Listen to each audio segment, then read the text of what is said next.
Hey, so it's been a minute since I started doing the Donne poems and stopped. Um, and I actually recorded the one that I'm recording right now, but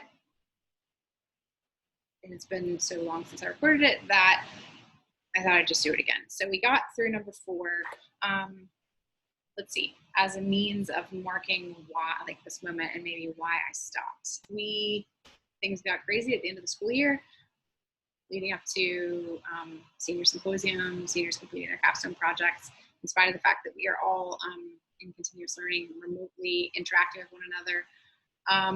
So we couldn't do symposium like normal, which is sad, but it still required a lot of logistical work and a lot of not student support, but like a lot of support of my students' thinking as they were bravely taking steps to curate and publish their new understandings about the questions that they developed for themselves for their capstone projects. And the logistical thinking was also just completely new because we usually do symposium in person. So now it is digital and online anyway. And toward the end of continuous learning, which we have now officially made it through, I think I was just feeling a lot of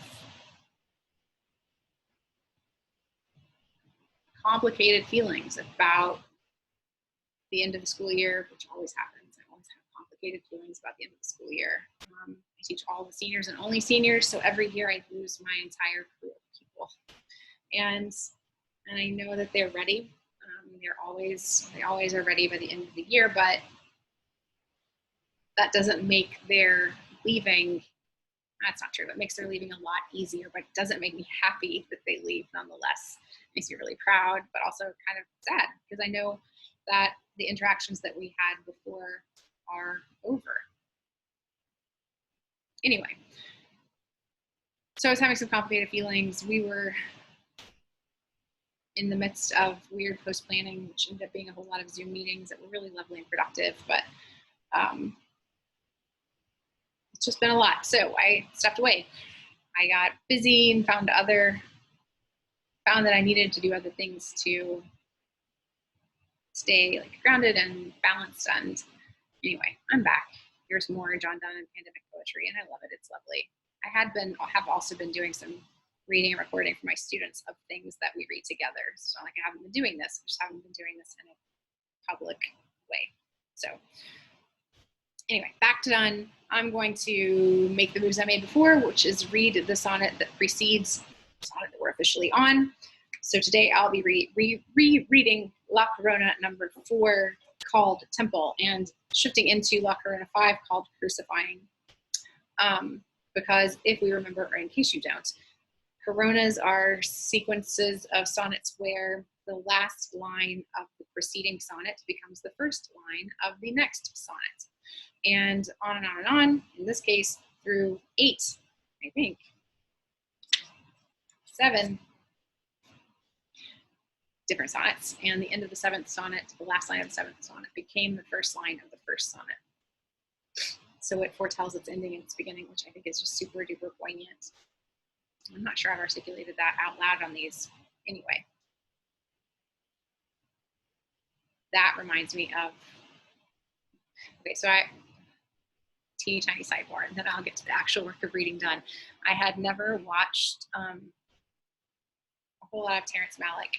I've seen Thin Red Line, that's about it. But a friend recommended Tree of Life, which is amazing, which makes me want to watch more Malick. Anyway, but one of the things that I loved most, very honest, but the one I'm thinking of right now, which reminds me of what I said about the first line of the first sonnet of this Corona sequence foretelling its own end in its beginning, was the way that Malick had, Berlioz's, I think it's Berlioz's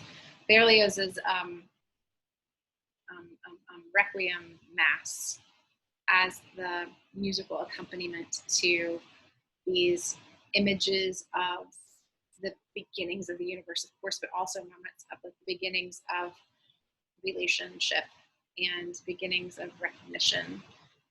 Anyway, so foretelling the celebration of end and annihilation in the beginning of the thing that will eventually be celebrated at its end. Anyway, these sonnets do that, and it's so cool. So, number 4, temple. With his kind mother who partakes thy woe, Joseph, turn back. See where your child doth sit, blowing, yea, blowing out those sparks of wit, which himself on those doctors did bestow. The word but lately could not speak, and lo, it suddenly speaks wonders. Whence comes it, that all which was and all which should be writ, a shallow-seeming child should deeply know? His godhead was not sold to his manhood, nor had time mellowed him to this ripeness. But as for one which hath a long task, 'tis good, with the sun to begin his business. He in his age's morning thus began, by miracles exceeding power of man. Number 5, crucifying. By miracles exceeding power of man, he faith in some, envy in some begat. For what weak spirits admire, ambitious hates. In both affections, many to him ran, but oh, the worst are most. They will and can, alas, and do unto the immaculate whose creature fate is, now prescribe a fate. Measuring self-life's infinity to a span, nay, to an inch. Lo, where condemned he bears his crown. Man, starting back to the beginning of the sentence. Lo, where condemned he bears his own cross with pain, yet by and by when it bears him, he must bear more and die.